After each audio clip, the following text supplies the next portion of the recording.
check-in counters and our kiosks, and also the common use gates that we have. Please arrive at least 3 hours early if you're traveling with these carriers. If you're traveling with one of these carriers,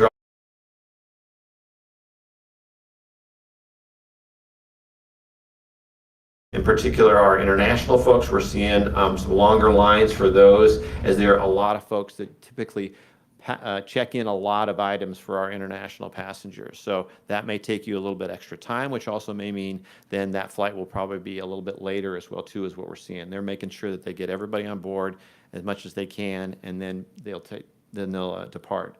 Use your airline app again to get your mobile boarding pass and check baggage before you get to the airport. Wi-Fi again at the airport is unavailable, so doing it before you get to the airport will help speed up the check-in process. I know TSA is noting for us as well too, is that if you can print your if you can print your boarding pass ahead of time, that's a big key as well, or at least have that again on your airline app, using your airline app for those pieces.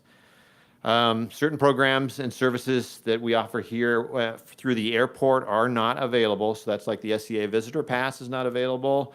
The Airport Lost and Found are currently unavailable, and they'll process your inquiries as soon as possible. We're trying to get those up as soon as possible. But again, those are all interconnected with our systems here at the port. Checkpoint wait times are currently unavailable on our display screens, as are all the flight information boards. Those are still down because those are operated by the airport. I can tell you, though, at this point, the checkpoint lines are not problematic for us, quite honestly, because the lines that we do have typically are on the ticket counters. That's basically spread out some of the lines that are happening at the checkpoints. Checkpoints are doing a great job. We appreciate our partners with TSA. People are getting through and not having any concerns with that. In fact, throughout the summer, we've had a great record with the majority of our folks have been getting through security checkpoints in less than 30 minutes throughout the summer. So we're really happy about how that's going. So that's not one of the key factors that you got to worry about. We are encouraging, though, passengers to take carry-on luggage if possible and follow standard TSA guidelines for packing, including the 311 liquids rule. Customers can get assistance from our customer care team on any of our @FlySEA social media and channels, and on a customer care connect, which is 800-544-1965, 800-544-1965. And then in the terminal, look for any of our team in green. In vests and in shirts that we've got with our folks, those are the folks that you want to pay attention to, and they know what's going on. So if they're telling you to wander this way or go to that way, that's the place to go, because they've been here constantly on the ground here in this situation. They're the ones to listen to.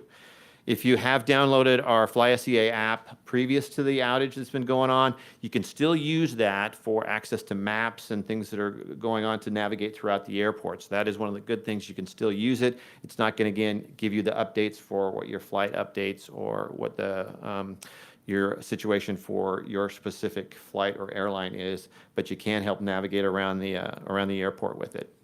From a baggage standpoint, if you can travel without bags, do so, without checking bags, that is. If you can travel without checking bags, do so. So our airlines are encouraging folks to be able to just go ahead and carry on what you need and go straight to the security checkpoints. That'll make a big difference from that standpoint. If you are looking to check bags, it may take you some extra time. So be aware of that in particular. So our major airlines like Delta and Alaska, United and Southwest are not having this kind of situation affecting them.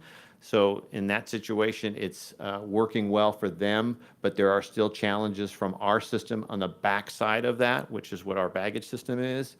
That is potentially delaying some bags to get to where they're going to go. So you may not notice anything until maybe you get to your destination. There's still some backlog of those types of bags that potentially could still be waiting for your arrival, whether that's the next flight it comes back to or it's delivered in another way. They have different ways in which they provide their baggage for that. So if you can travel without bags, just carry-ons, please do so at this point. And then finally, just as a note from the Port of Seattle overall, the cruise ship operations are operating as normal. Port of Seattle Maritime Facility phone systems are down as part of the system outage, but the cruise operations are still occurring. We still see plenty of our cruise passengers that are here in the terminal and moving on to the next step for what they're looking to do as well too, and to catch into their next flight. So quickly, I want to connect with Greg Hocko, who's our Federal Service Director here for TSA. I have a couple of comments first. Thanks very much. Good afternoon. Greg Hocko, Federal Security Director for the TSA for the state of Washington. I'd like to reinforce again that the security of the traveling public was not impacted by this at all. All of our systems are operational and our checkpoint equipment and all of our processes were not impacted. We continue to screen throughout both checked baggage and checked point passengers without any issues. Our team here in the Seattle for the TSA has worked nonstop 24 hours a day, every day. But this weekend, they all came together and worked even harder, and the team here did an amazing job that helped limit the amount of impacts that the airport community and the traveling public experienced while coming through the airport. I want to reinforce that if you have the opportunity to use a mobile boarding pass or print your boarding pass at home, please do. That will help through the checkpoints and speed your time through. Ability to maybe skip the ticket counters and have something that we can use our technology to screen as opposed to manually. Also, please, if you're not used to traveling with only carry-on bags, check your bags for prohibited items and remember the 311 liquid rules. As we head into a very busy holiday weekend, we will continue to see high levels of passenger volume, and please be prepared for security. Thanks, Rick. Appreciate it. So, open up to questions. How can help other than that? That was a lot of information about what's working, what isn't working. Mm-hmm. Bottom line, what the heck happened here? And that point that we're still looking into that. So that is the question that is on everybody's mind, and all of our staff are working to figure out what exactly occurred. We're still working on analysis and recovery at this point and hope to learn more in the future. Was this an update, or did somebody that was a SeaTac Airport employee download a virus? At this point, still saying like we've said before, which is that we have saw some nefarious characters that may have been on our system early in the morning on Saturday, and as we would take precautions for that, we actually turned off our entire system to avoid anything further. But beyond that, can't see anything further as the investigation continues. Windows-based? Was this Windows-based? Because the kiosks make it look like it's a Windows-based system. At this point, we're not discussing those points of it for any specifics for software or anything. Do you know at this point if any data has been compromised? Not as far as I know. We have not had anything that we've been aware of, but again, that is part of our investigation to understand what is continued, what the situation recurred to at the very end of all of this. And the bag sorting is specifically the issue that's being, a big impact right now to the airlines, correct? Yeah, bag sorting is the piece that's really been mostly affected for us. That's what is operated by the airport itself. So there are systems that the airlines themselves specifically use in order to track the bags as they go, thinking about the bag tags that you have, getting those scanned, and then getting those off and then tracking them. Once it goes down, though, however, into our system, it's a system of about 10 miles of conveyor belts that is then being tracked throughout that entire system. So basically, it's got scanners just like you would think of when you're at a grocery store. It is hitting and following those bags over and over and over throughout those entire conveyor belts. That system is what's down from our standpoint. So what is occurring is that they can go to a certain point, but at that point they can't be separated to different parts of the airport where they would be loaded onto their specific aircraft. So our staff, as well as additional staff from the airlines, are then getting together at that point, and they will load those onto baggage carts, and then they're taking them to the gates at that point. So it takes a little bit longer, and that's why we may see some backup in baggage that may take extra time to get to the destination. And last I was reporting that 7,000 bags yesterday had to be manually resorted. Is that a correct number? That's what we're hearing. So check in with the airlines. They're the ones that are familiar with what they've got from the bagging. So like I said, there is a background or a back up to those types of situations. And so once we get that system back up and going again in full, then that'll be able to catch up. But they're also working as well too with the systems that they have for backups to try and figure out how can we deliver those as fast as we can. But until we get that back up in full system, it's not going to operate as smoothly as we typically do. You mentioned nefarious characters in the system. What about these anomalies in the technological systems you have stood out as suspicious? And we're not getting into that detail at this point.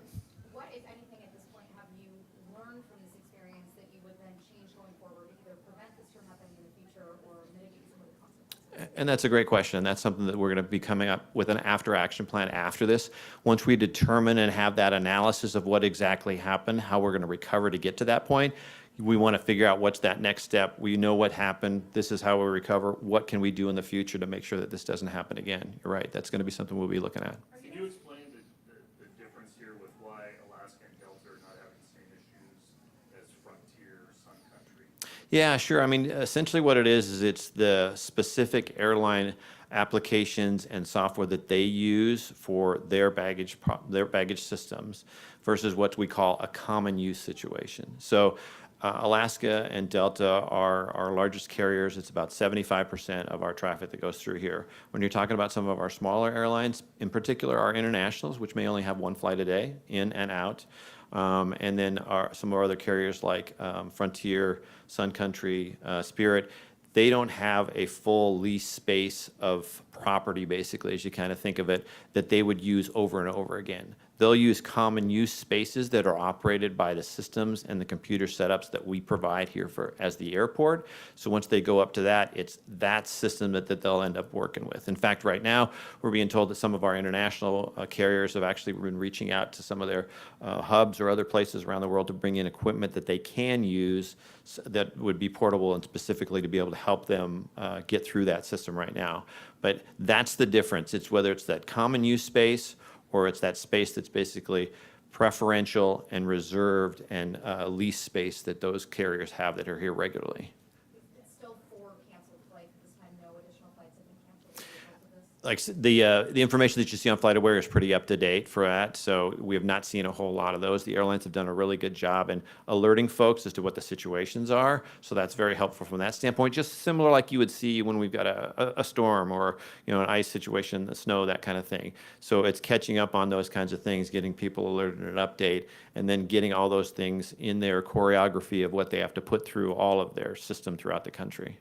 And is there, an update on what's going on with the parking lot? I know like yesterday, the beginning was kind of waived, is it still? It depends on the volume, quite honestly. So we have waived parking fees and just let people go through when it's at the highest peak level, because we don't want to create a dangerous situation where backups occur and go all the way back into the helices of the garage. That just creates a dangerous situation for us. We don't want to have that happen. If it gets to that level, then our folks are allowed to just open the gates and let people go through. But we are trying to track those as much as we can. That is part of the system that we're trying to catch up with as well too, to make sure that those are tracked. And are you keeping track of how many tickets that you're able, like how many, basically how much money you're losing?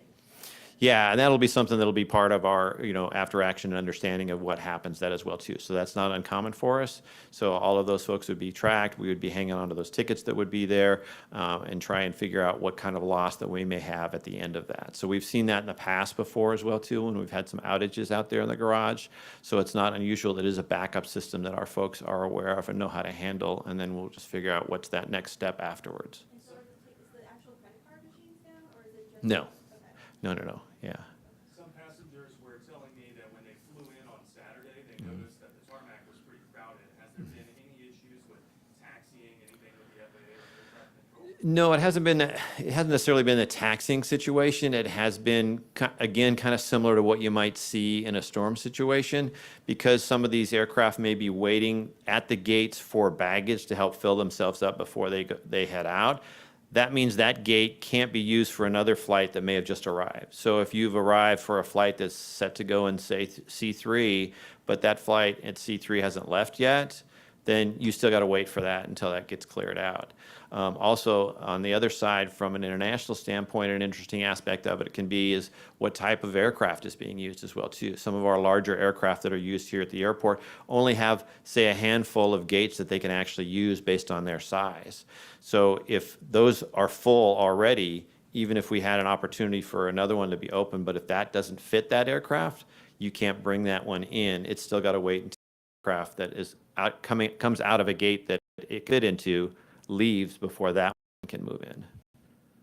Harry, I don't know if you can confirm this, but a former manager says that he's still somehow on the automated call list, and he received an email saying that they're asking him not to call, or they keep telling him, please do not log on to our VPNs right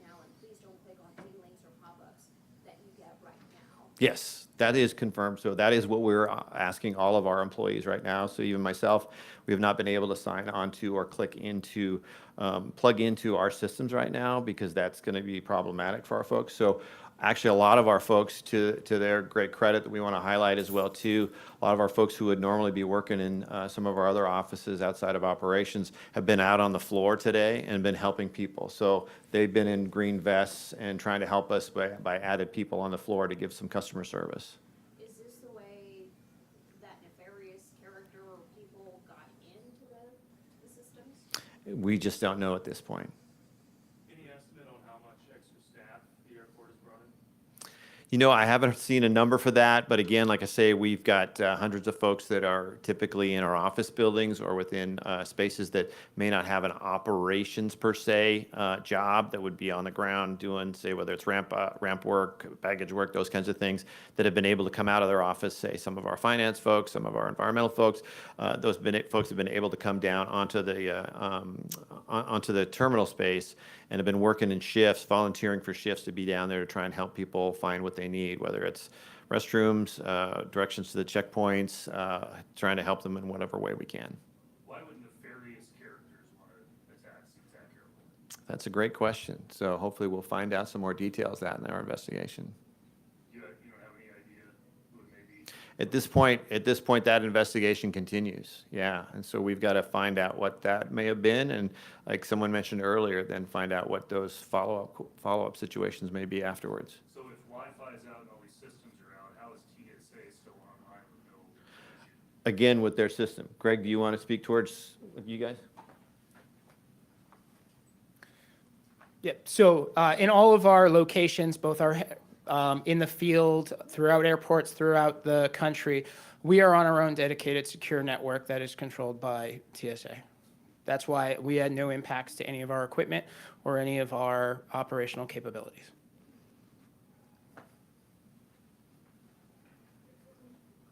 Have you been in contact with any other airports around the country to see if they've had similar intrusions or nefarious characters?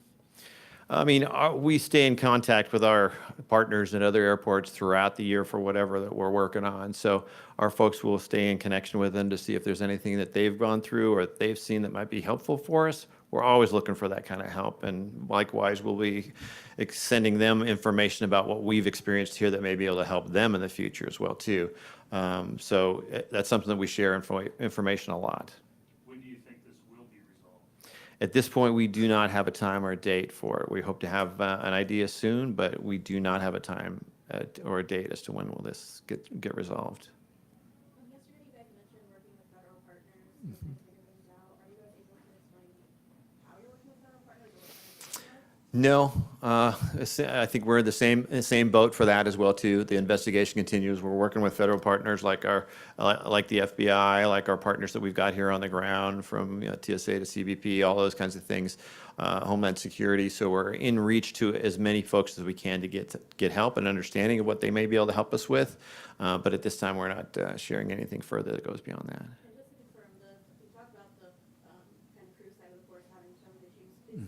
You guys are also still experiencing weather zone issues, correct? Yes, correct. Yeah. So that's happening both in the port. So the port runs both the maritime space as well as the airport here as well too. So it's affecting our systems on both sides. At this point, it hasn't affected any de-embarkations for any of our cruise ships. So passengers are still getting off fine. They're coming here as they would normally to try and advance and go to their next aircraft.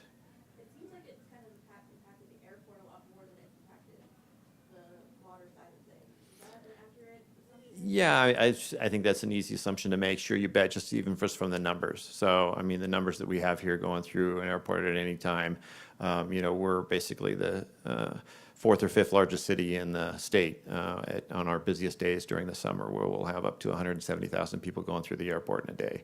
So we are not at our busiest days right now here, just ahead of the Labor Day holiday. It's going to get a little bit busier, But this summer has been one of our busiest ever. So we've already seen 2 days that have set brand-new records for the number of passengers that have gone through the airport all time. So that's over 198,000 passengers just to go through the terminal in one day. And we did that twice within 1 week here earlier in August. So we're expecting to set a new record overall for the year with a brand-new overall all-time record number for annual passengers. And are you guys still doing handwritten boarding passes and the more common use? The common use spaces, what they are looking at is they are having to do that handwritten for the baggage as well too. So that is one of the challenges that makes it slower because they just don't have that. They don't, the computer that's normally there that's a common use, they can't use, that's not in operation right now. And they don't necessarily have the backup systems like some of the larger airlines that have been here that can then basically walk in with their system and their computer systems to be able to say, all right, well, we'll take it over from here and get this going in this space. Does it cause any kind of possible security risk having to do handwritten things like that at all? Greg, do you want to speak towards that? No, not at all. All of the passengers are submitted the manifest through the airlines. They are all verified through our secure flight vetting center, and then they are issued the boarding passes. There is no risk there. They would still receive screening as they would, and boarding passes as they would if they were being printed off a machine. They are all vetted and cleared by TSA. So you can't just walk in with a random handwritten boarding? No, you cannot.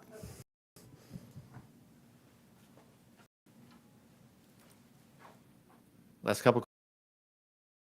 Can the airport confirm whether or not anyone who's flown in and out of SeaTac over the past few days has had anything of theirs, any personal identifying information lost?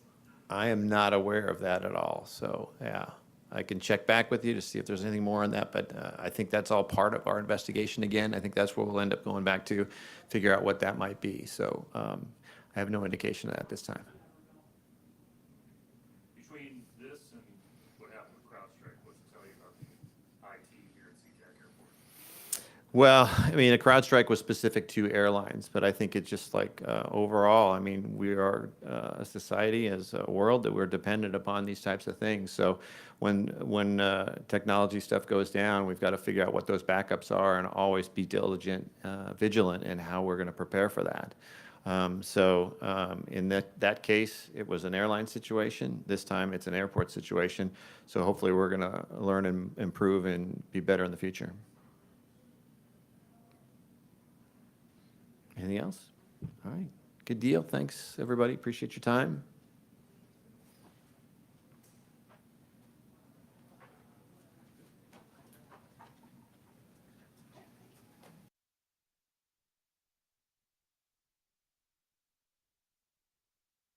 Sweet. You want to do a quick little TCTs?